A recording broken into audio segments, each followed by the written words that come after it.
A ver, ¿se aprecia la pantalla?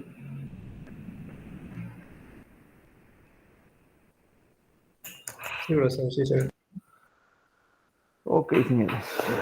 Hoy día, en esta cuarta semana, vamos a hablar del mecanismo de funcionamiento de los diferentes instrumentos analógicos.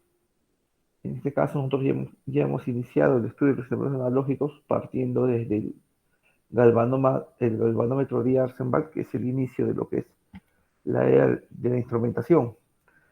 Entonces, los primeros instrumentos, los instrumentos analógicos, tenían mecanismos de funcionamiento particulares en función de qué propiedad utilizaban, ¿no?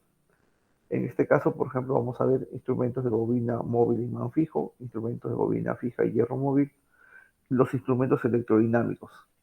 Estos todavía se están usando en el mercado. Quienes ya salieron por un tema de economía o porque cambiaron su función son los instrumentos térmicos y los de inducción. Correcto. Y para finalmente ver lo que es la amortiguación, ¿no? La acción de amortiguación que tiene todo instrumento analógico. A ver, iniciemos. A ver.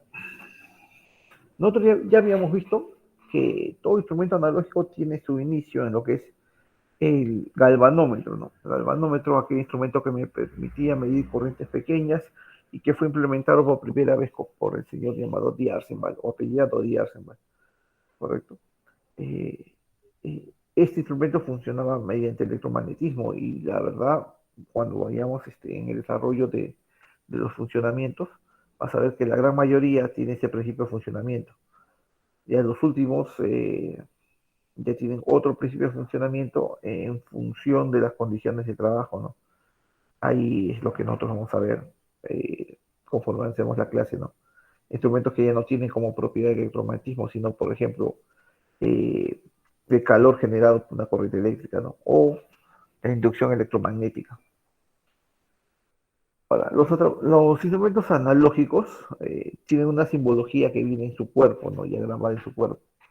Aquí podemos ver esta simbología que está asociada a lo que es un instrumento de bobina móvil y más fijo, comúnmente llamado de bobina móvil nada más. Esta simbología que ves en segunda instancia corresponde a un instrumento de bobina fija y hierro móvil, conocido como de hierro móvil.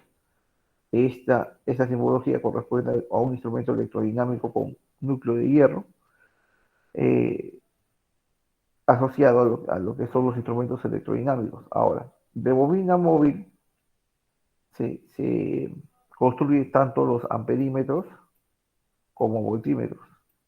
Igual, de bobina fija y hierro móvil también vas a encontrar amperímetros y voltímetros. En el caso de los electrodinámicos, tú vas a encontrar lo que son los batímetros, aquellos que se encargan de medir potencia activa. Ahora, un instrumento que tiene otro principio de funcionamiento es los instrumentos térmicos, que funcionan mediante el calor que se genera en un hilo conductor. Esta es la simbología asociada a ese instrumento, ¿correcto? Y acá también puedes encontrar amperímetros y voltímetros. Y finalmente los instrumentos de inducción, aquellos que no necesitan un contacto físico para verificar la presencia de una propiedad eléctrica, llámese por ejemplo tensión, ¿no? Estos tienen un debate que lo vamos a ir viendo en el transcurso de la sesión de hoy.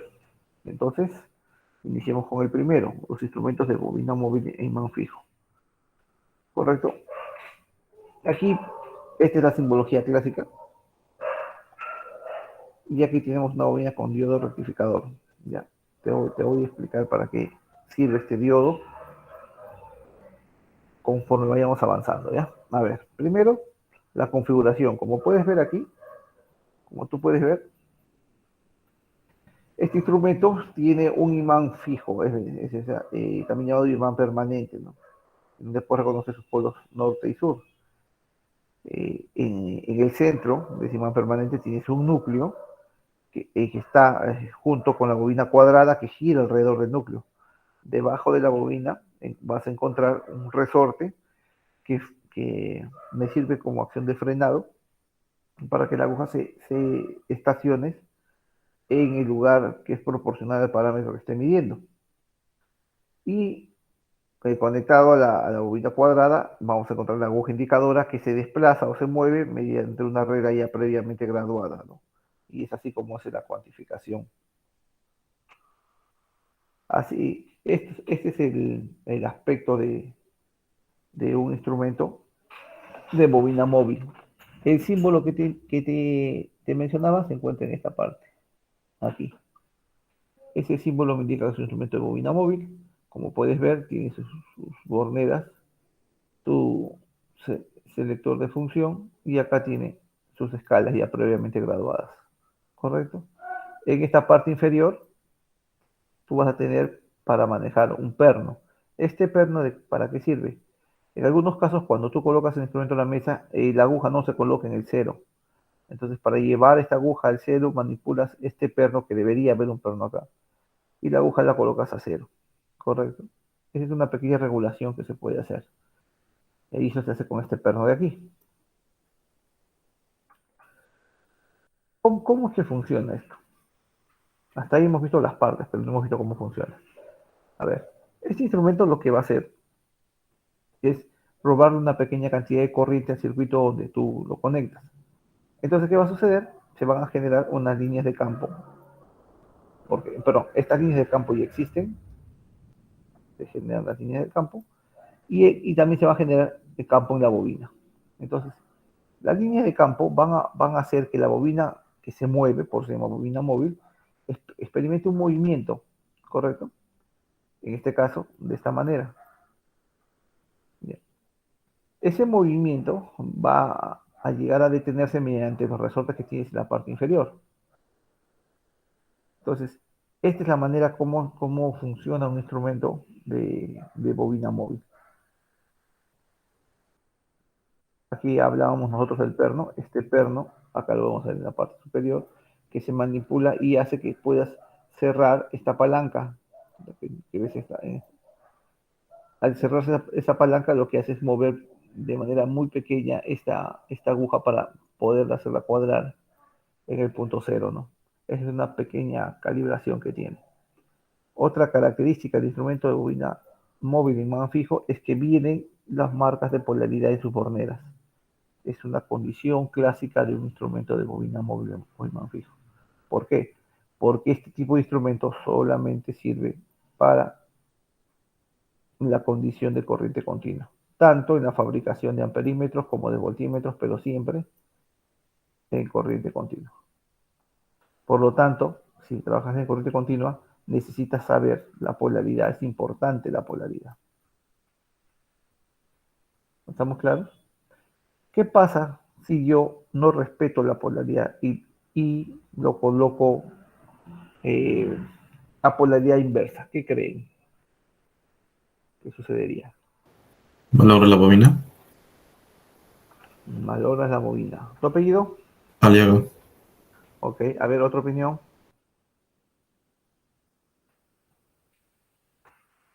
La aguja va a tratar de ir hacia el lado del cero.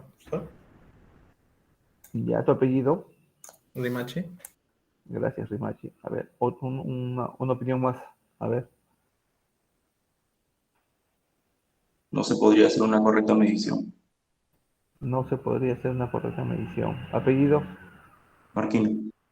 Marquina. Ok. Mire, lo que va a suceder es esto.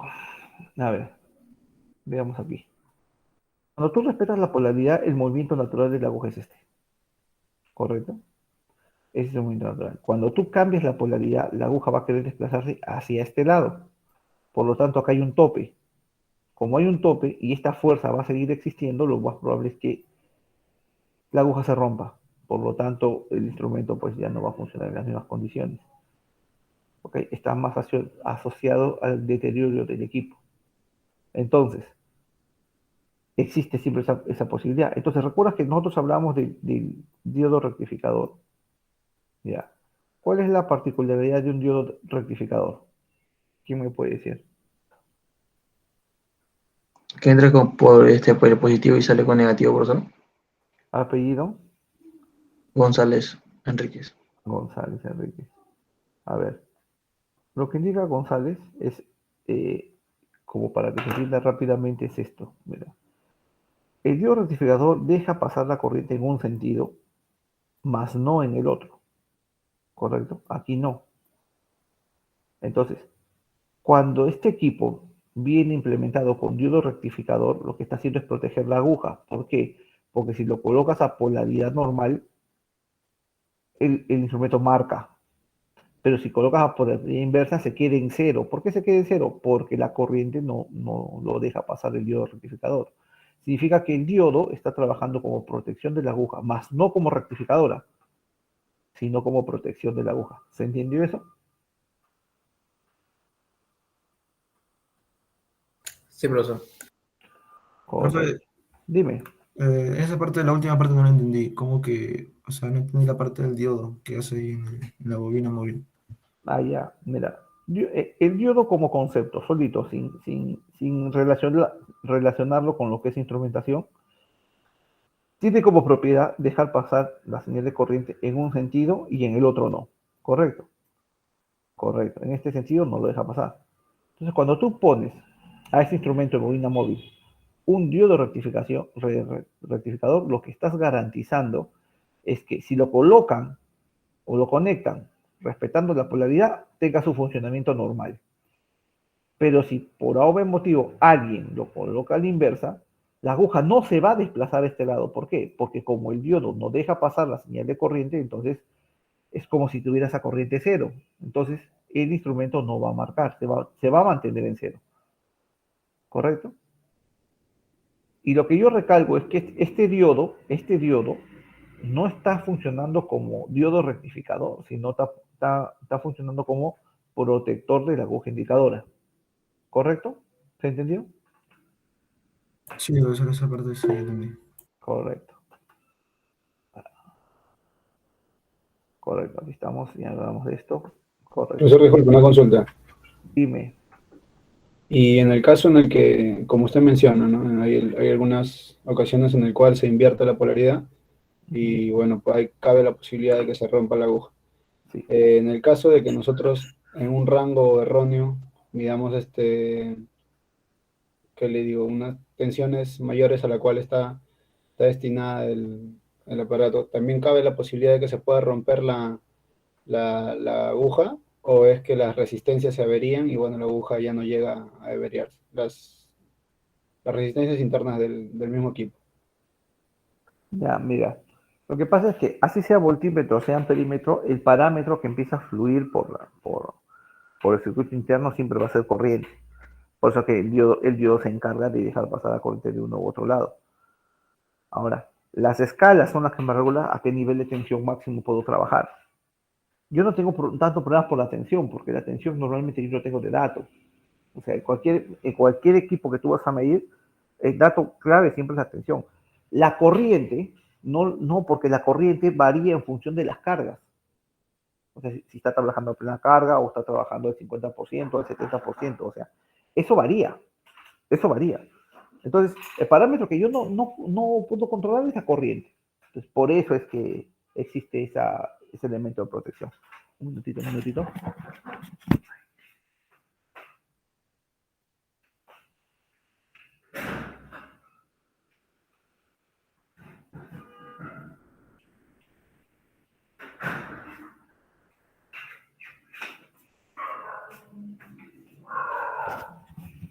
Correcto, ¿se entendió esa parte?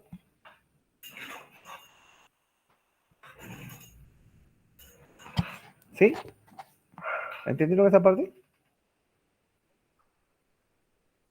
Sí, profesor. Correcto. Por ejemplo, acá tienes una imagen que habla también del instrumento de bobina móvil.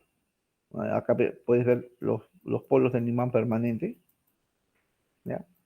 Se aprecia claramente. Acá ves el núcleo, que es cilíndrico, por donde el cual va a girar la bobina cuadrada al establecerse la línea de campo, ¿no? Y como esta bobina va a girar, entonces la aguja va a experimentar el mismo movimiento de la bobina. Ahora, en la parte inferior tienes el resorte que trabaja como un muelle antagonista, porque si no pongo el resorte, esta bobina va a girar de manera infinita. Entonces, el diseño de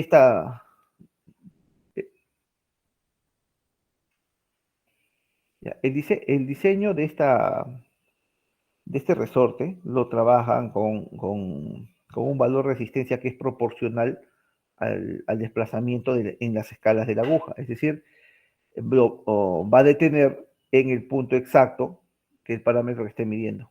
¿Correcto?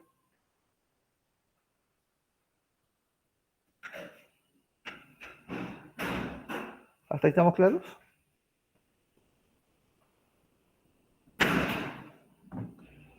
Continuemos. El siguiente instrumento es el instrumento de bobina fija y hierro móvil, conocido normalmente como hierro móvil. En este caso, la simbología asociada al instrumento es este de aquí. Esta es la simbología de un instrumento de bobina fija y hierro móvil. En este caso, consta de una bobina circular que es fija y que soldada a ella está una lámina de hierro dulce. Dentro del mismo instrumento vas a encontrar la aguja indicadora que está asociada a otra bobina a otra lámina de hierro dulce, y lo que sucede es que esa aguja se va a mover en una escala ya graduada, ¿no? En este caso, por ejemplo, ¿qué va a suceder? Cuando este instrumento, ya sea voltímetro o amperímetro, le robe una pequeña cantidad de corriente al circuito a la que es conectado, estas dos paletas se van a cargar con la misma polaridad. Por lo tanto, van a experimentar una fuerza de repulsión. Como la paleta fija no se mueve, la paleta móvil es la que va a experimentar el movimiento, haciendo que la aguja indicadora experimente el mismo movimiento, ¿no? Hasta detenerse en un parámetro que es proporcional a la propiedad física que esté midiendo, ¿no? Así funciona este instrumento. Acá se cargan. Ahora, particularmente este instrumento no le interesa la polaridad, porque si lo colocas de una manera se puede cargar las dos positivas, y si le inviertes las dos se cargan negativamente, y entonces ¿qué sucede? Experimenta la misma fuerza de repulsión. Entonces, normalmente en este tipo de instrumentos no vas a encontrar marcas de polaridad en su cuerpo, a pesar que el instrumento, como puedes ver, es muy parecido al de bobina móvil. Este es uno de hierro móvil. La simbología asociada se encuentra aquí. Ahí lo vas a ver. Y como ves, en sus bordes no existe marcas de polaridad. ¿Correcto? Este tipo de instrumento funciona indistintamente para alterno continuo. Funciona para ambos tipos de señales. Profe, pero en continuo me interesa la polaridad. Entonces, si yo lo coloco de una manera y después invierto la polaridad, no te preocupes. Ese instrumento siempre la aguja se va a mover de esta manera. Siempre. ¿Correcto?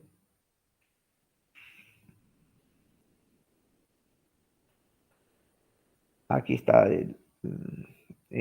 textualmente todo lo que le dije, ¿no? Es decir, la manera como funciona el instrumento de bobina fija y hierro móvil, ¿no? Acá está. No hay marcas de polaridad. No hay. Ahora tú me dirás, profe, pero yo veo acá aún más. Ese dibujar no es del fabricante, está dibujado a lápiz. ¿Qué pasa? Lo que pasa es que los muchachos confunden los dos instrumentos. Y como te das cuenta, no saben reconocer uno de bobina móvil con uno de hierro móvil. Entonces, como siempre le han dicho a ustedes que la marca de polaridad es demasiado importante, entonces ven la necesidad de marcarlo en el cuerpo, cuando en este tipo de instrumentos es indiferente la polaridad, la aguja siempre va a experimentar un movimiento natural. ¿Correcto?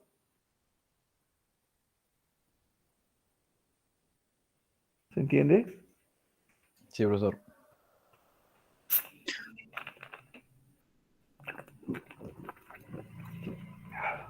Profesor, Dime. ¿se podría decir que es por las mismas características del hierro que hace que no sea necesario la polaridad? Básicamente por el principio de funcionamiento, es porque los dos se van a cargar. A ver, mira, ¿qué me refiero? Conectemos, por ejemplo, entre comillas, ya, de manera directa. Entonces, esta lámina se va a cargar con la misma polaridad. Entonces, ¿qué sucede cuando dos cargas se marcan con la misma polaridad? Se repelen. Este es fija, no se va a mover, entonces la móvil se va a mover de esta manera y la aguja se mueve, ¿correcto? Pero ¿qué pasa ahora si en vez de utilizar esa polaridad la invierto? Entonces, ¿qué va a pasar? Los dos se van a cargar negativamente. También se va a repeler. Y como magnitud, es la misma, porque o digamos que solamente cambió polaridad, no he cambiado valores. Entonces, independientemente que se carguen los dos positivos o los dos negativos, lo que va a suceder es que experimentan la misma fuerza de repulsión. Por esa razón es que es indiferente la polaridad. ¿Se entiende? Sí, profesor. Sí, sí. Correcto. Esta vista nos muestra, por ejemplo, la bobina circular cortada y acá, como puedes ver, aprecias una lámina de hierro dulce que está fija a la bobina, fija, llámese la redundancia, ¿no? Otra lámina de hierro dulce está asociada ¿a quién? A la aguja indicadora, que es la que va a experimentar la fuerza de repulsión, ¿correcto? Al experimentar esa fuerza de repulsión, la aguja, que lógicamente se mueve acá, en una escala ya previamente graduada, se va a detener en el parámetro físico que esté cuantificando, ¿no? Ya sea voltaje o corriente. ¿Ahí está claro?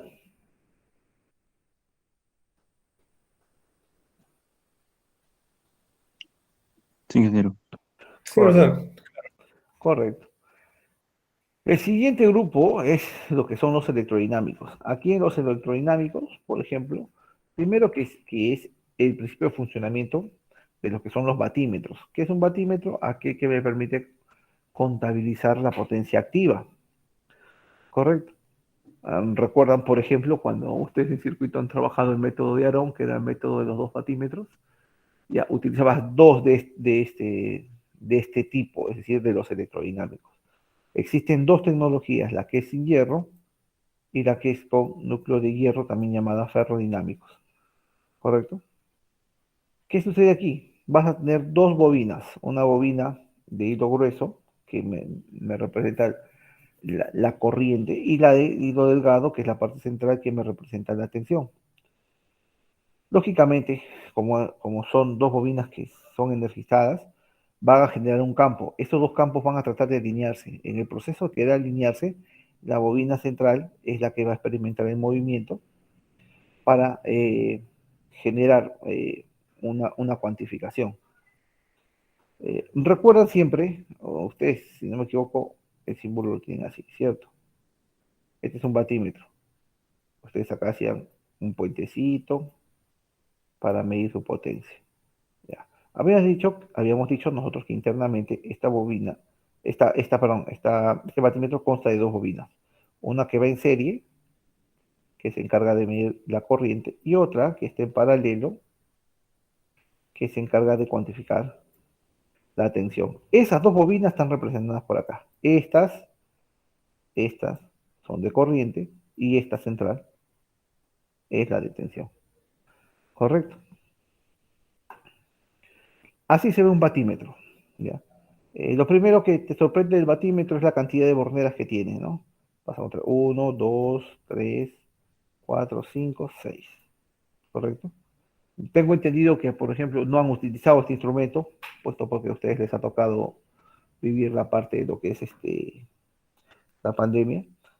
Ya, no han visto todavía este instrumento. Entonces, la cantidad de borneras como que te sorprende, ¿no? En el caso de circuitos eléctricos, por ejemplo, este instrumento se utiliza justamente para demostrar el método de Aarón, ¿no? Pero repito, como a ustedes les tocó la coyuntura de pandemia, es muy probable que lo hayan visto de manera teórica, más no los manipulados. Mira, así se ven las borderas. Esta es la parte superior. Es decir, esta parte que tengo acá arriba se ve de esa manera. Así. Puedes reconocer una bornera que tiene más menos, acá otra que tiene más menos, acá una que está asociada a la corriente de 1 amperio, acá una de 5 amperios, y acá ves 120 voltios y acá 240 voltios. ¿Correcto? Entonces, a ver, haciendo un ejercicio fácil, ¿ya? Si tú, por ejemplo, tienes una carga cualquiera Z, ¿ya? Y tú quieres medir la potencia, lo lógico es que agarres y la parte que la bobina ampermétrica vaya en serie, estableces un puente y acaba la bobina voltimétrica que va en paralelo con la carga. ¿Correcto? Vamos a poner acá línea neutros, digamos. Una cosa así. Y esta es mi carga. Esto es un esquema. Ahora, si lo quieres hacer aquí, sería de esta manera. A ver, vamos a ver si me entiendes. Si yo tengo acá mi carga Z, ¿cómo yo conecto? Porque veo una gran cantidad. Primero, vamos a establecer acá línea o neutro. Puede ser cualquiera, ¿correcto? Entonces, de uno de ellos, ¿qué agarro? Agarro y lo llevo al más menos. A este más menos. Siempre debe estar conectado. Y del otro, de su par, que es el otro más menos, voy a conectar a una de estas dos bobinas. Ya sea la de 1 amperio o de las 5 amperios. Porque esas me van a medir corriente. No puedo conectar a las dos. Solamente tengo que elegir una de ellas. Vamos a suponer que yo elijo este. ¿Por qué salió esto? Ya. Vamos a ver. Ya, yo elijo esta. Correcto. Y de ahí, de ese mismo punto, debe salir hacia la carga. ¿Correcto? Estableciendo, y si te das cuenta, esa parte se comporta como un amperímetro porque está en serie. ¿Correcto? Hasta ahí estamos bien. Profe, ¿por qué hice esta conexión? Porque esta conexión que haces aquí es la parte del puente que haces en la parte superior. Representa esta parte del puente. Esta es la que tengo acá. ¿Correcto? Luego tú sabes que la otra línea debes conectarlo a la carga. ¿Ya? Y ahora, para conectar la bobina voltimétrica tienes que elegir uno de estos dos. Vamos a suponer que yo elijo el de 120. Y si elijo el de 120, sería ilógico que lo conecte aquí. ¿Por qué? Porque estaría midiendo el mismo punto. Es decir, yo voy así y lo mido en la parte superior. Acá. Listo. Entonces, ¿qué estoy haciendo? Este puente que yo he hecho aquí es para hacer una bornera común entre el amperímetro que tengo aquí y el voltímetro que se forma en el otro lado. ¿Se entiende esa parte? No.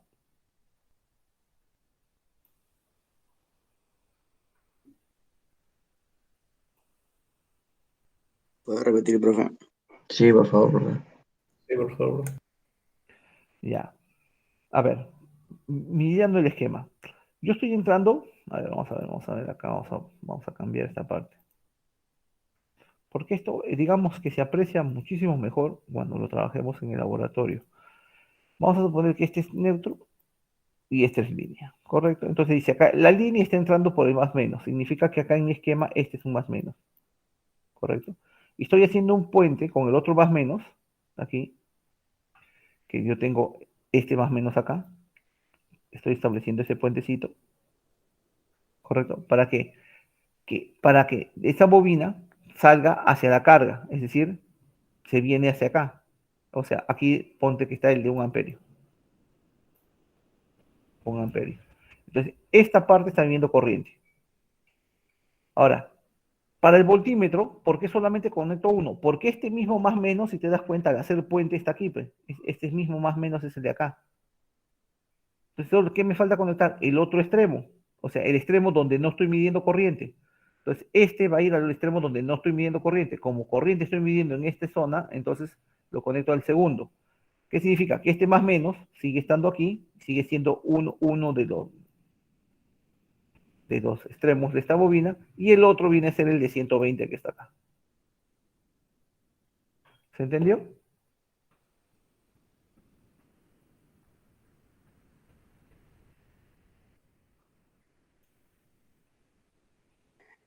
Sí, sí, profe. Profe, pero esto sería un batímetro, el monofásico, ¿no? Porque el trifásico es más grande, ¿sí, no? Claro, tiene más borneras, muchísimas más borneras. En este caso estamos hablando de un batímetro monofásico, así es. Correcto. Pero el batímetro trifásico tiene el principio de Aarón, es como conectar dos batímetros monofásicos. Eso también lo podemos ver en clase, ¿no? Y ellos también, y el trifásico también tiene el principio de funcionamiento de los instrumentos electrodinámicos. ¿Correcto? Entonces, esta es la manera de conectarlos. Aquí hemos explicado nosotros que al existir dos bobinas van a interactuar generando que los campos se quieran alinear, expresando un movimiento que podemos verlo aquí. Por ejemplo, esta bobina de aquí que ves aquí en forma de rectángulo, esa bobina es la que generalmente mide corriente y la interna es la que mide tensión. Entonces, como la interna es la que se mueve, experimenta el movimiento. Para detenerse necesita resortes, ya sabes, para que haga de la labor de frenado justo en el parámetro que tú quieres que mida, ¿no? Esta es otra manera de observarlo. Aquí se especifica claramente, mira que esta es la bobina, esta que está de verde, este es la bobina de corriente y la interna es la de tensión. Se aprecia claramente. Acá, por ejemplo, en esta imagen puedes ver el resorte y acá un cajetín que se le llama dispositivo amortiguador. Esto lo vamos a ver al final, ¿ya? Y que me permite a mí, por ejemplo, en algunos casos, hacer que la aguja, por ejemplo, eliminar la vibración de la aguja, ¿no? Esto lo vamos a ver más adelante. ¿Correcto? Ahora, cuando se le agrega un núcleo, entonces el instrumento es un electrodinámico con un núcleo, también llamado ferrodinámico, ¿no? ¿Qué significa un núcleo? Si te das cuenta aquí, en este caso, la bobina gira sin, o sea, normalmente gira libre, no alrededor de un núcleo. Mira, en estos casos no hay un núcleo en la parte central. ¿Ya? Pero aquí sí, miren, este de acá está partido, ya, este es el núcleo. Este es el núcleo por donde la bobina cuadrada, te das cuenta que gira. Es el único aditamento extra que se le pone, por razón por la que se llama ferrodinámico. La razón del núcleo es que me permite eliminar no eliminar, sino reducir las deformaciones de la aguja propio del calentamiento y porque los núcleos de hierro almacenan mejor los campos electromagnéticos que se están produciendo internamente, ¿no? Entonces, digamos que este instrumento gana precisión cuando se trabaja con núcleo. ¿Claro?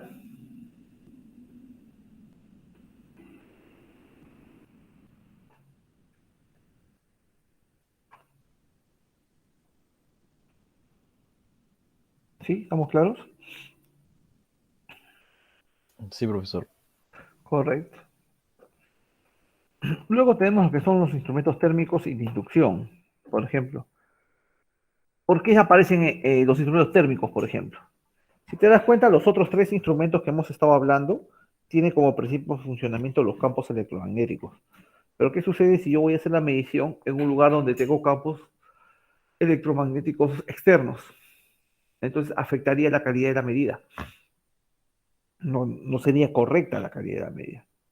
Entonces, para esa particularidad de trabajo, tenían que buscar un instrumento que tuviera un principio de funcionamiento que no tuviera que ver con los campos electromagnéticos. Y entonces apareció el uso del instrumento térmico. El instrumento térmico está asociado a este símbolo natural. ¿Y qué podemos ver? Internamente, ¿qué tiene? Tiene un hilo conductor que va desde A mayúscula hasta B minúscula. Alrededor de ese hilo conductor hay otro, ¿ya? Como puedes ver en la figura, que va desde A minúscula a B minúscula. ¿Correcto? Lo que se busca es que ese conductor se caliente para producir una dilatación en el conductor que va de A mayúscula a B mayúscula, haciendo que esa dilatación genere un movimiento que va a ser llevada por las poleas hacia la aguja y que me va a marcar un valor proporcional a lo que se esté midiendo. ¿Correcto?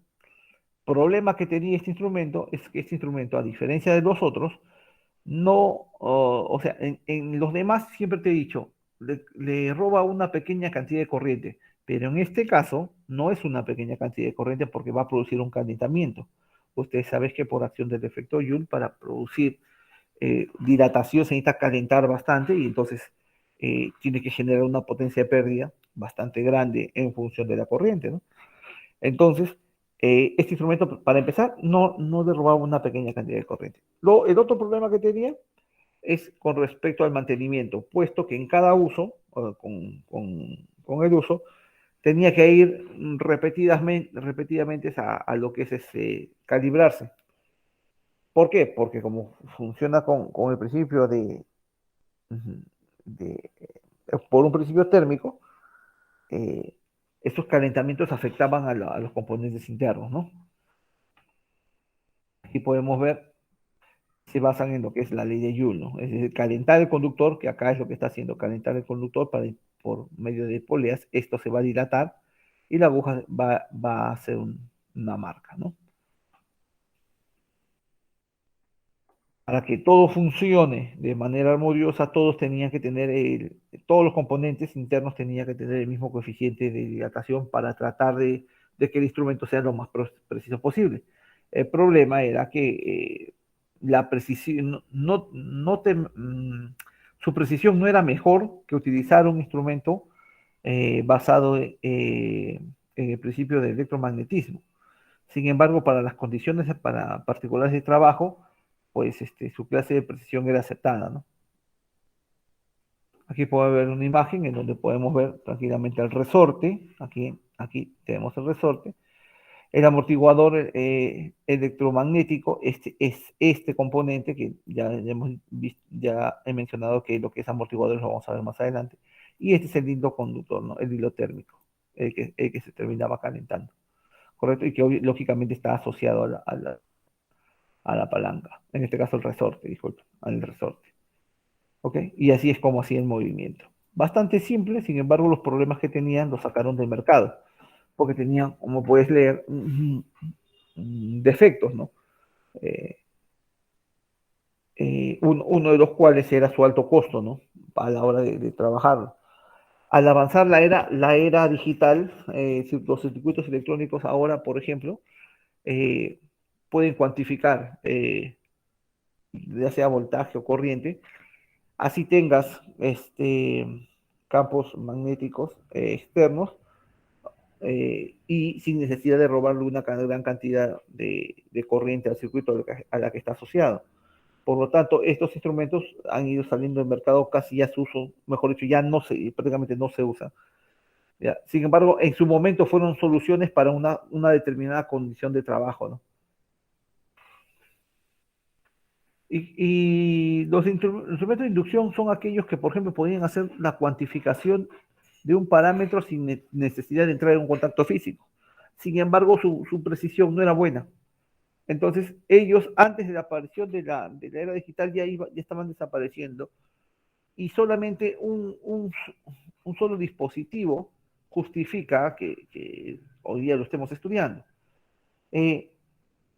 La pérdida de neón es un dispositivo que me permite a mí saber que hay presencia de tensión. A ver, vamos a hablar de la pérdida de tensión. A ver, la pérdida de neón, ¿cómo es que funciona? Vamos a hacer un ejemplo simple, ¿ya? A ver, tú tienes tu torre, así dibujada hacia grosso modo. Bien. Y si tú trazas tus líneas, más o menos así. Y tú quieres hacer mantenimiento a estas líneas, entonces lo normal es que la protección desde los extremos se abran. ¿Para qué? Para que no haya acá tensión. Es decir, se corta el circuito. Pero tú no puedes entrar a manipular directamente, porque a pesar que tú has cortado, hay una posibilidad de que en la línea se almacene una tensión, porque la línea tiene un efecto capacitivo que lo vas a ir estudiando cuando llegues a sistemas de potencia. Entonces, ¿te puede dar una descarga? Sí, te puede dar una descarga. Entonces, ¿qué hacen? Esta pérdida que ves acá en la gráfica, la acercan al cable. Si en la parte superior donde está el LED se prende, significa que hay presencia de tensión. ¿Y qué hacen? Lógicamente, de uno de los extremos agarran y lo mandan a tierra para que esa tensión se descargue hacia tierra, lógicamente en forma de corriente, ¿no? ¿Correcto? Ahora, y una vez que haces eso, puedes trabajar. Ahora, ¿por qué mencioné que había discusión? Hay discusión sobre este instrumento porque muchos indican que en realidad no cumple con el concepto de instrumento. ¿A qué me refiero? Un instrumento cuantifica, ¿cierto? Es decir, te entrega un valor numérico. ¿Estamos? Pero él no me entrega un valor numérico, él solamente me indica la presencia de tensión, no me dice cuánta tensión. Entonces me dice, ¿sabes qué? Si no me puede dar un valor numérico, no es un instrumento. Lo que es actualmente, ya con la tecnología digital avanzada, es un sensor, más no es un instrumento. ¿Correcto? Antiguamente sí, estos instrumentos podían cuantificarlo, pero como no eran precisos, entonces era lo mismo que nada. Ahora, Cuando tú haces este trabajo, a ti no te interesa cuánta tensión haya, lo que tú quieres es si hay tensión o no para poder descargarlo. Entonces, por eso se mantuvo el principio de funcionamiento de la inducción, ¿correcto? Pero bajo el concepto estricto de que un instrumento te tiene que arrojar un valor numérico, es decir, te tiene que cuantificar, entonces, en este caso, la pértiga de neón se ha convertido en lo que nosotros llamamos eh, no un instrumento, sino un sensor, ¿correcto? ¿Se entendió esta parte? Sí, profesor. ¿Alguna pregunta?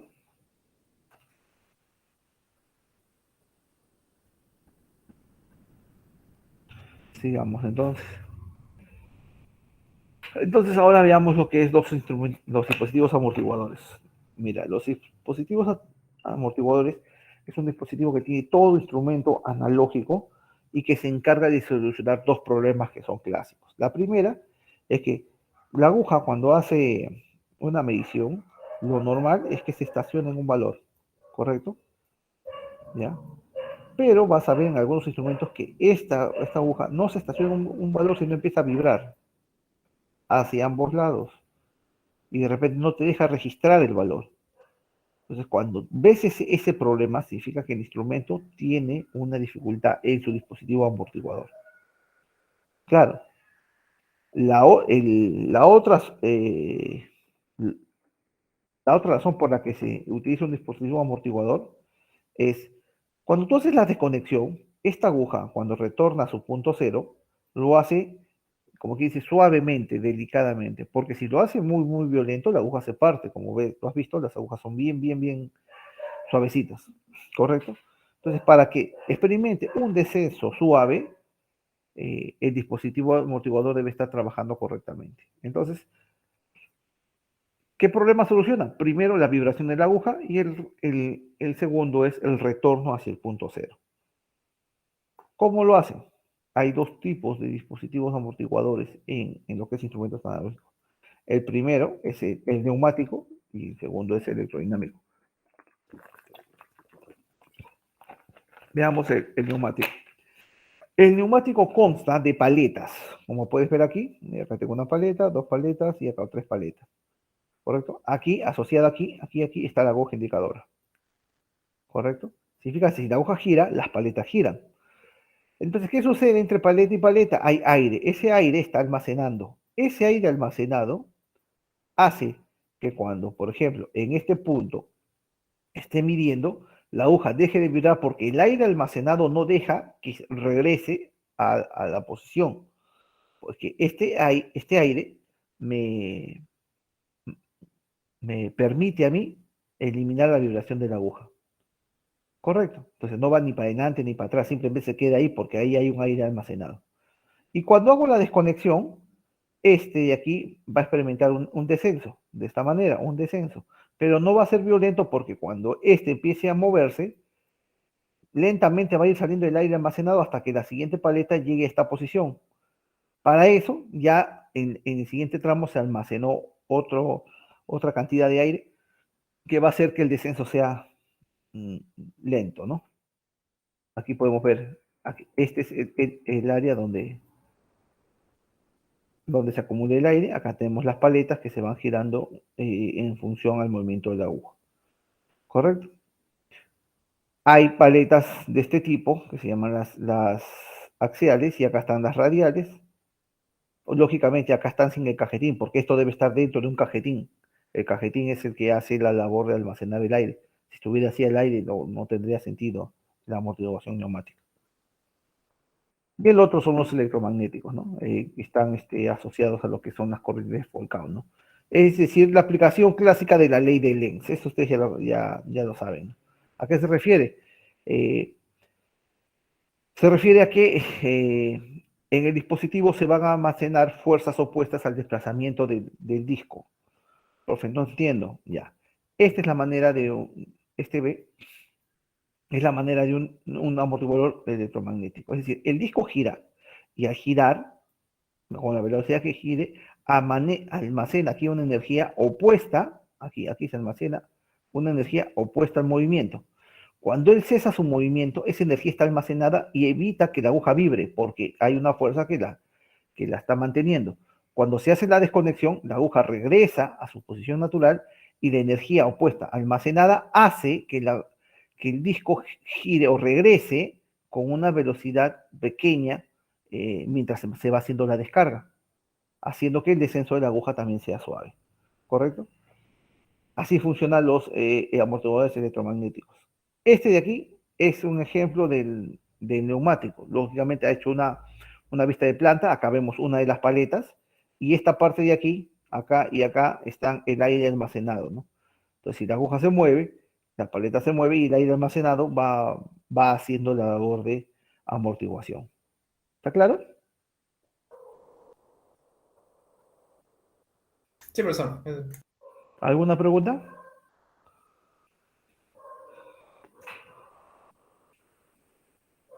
¿Ninguna? Ok. Listo.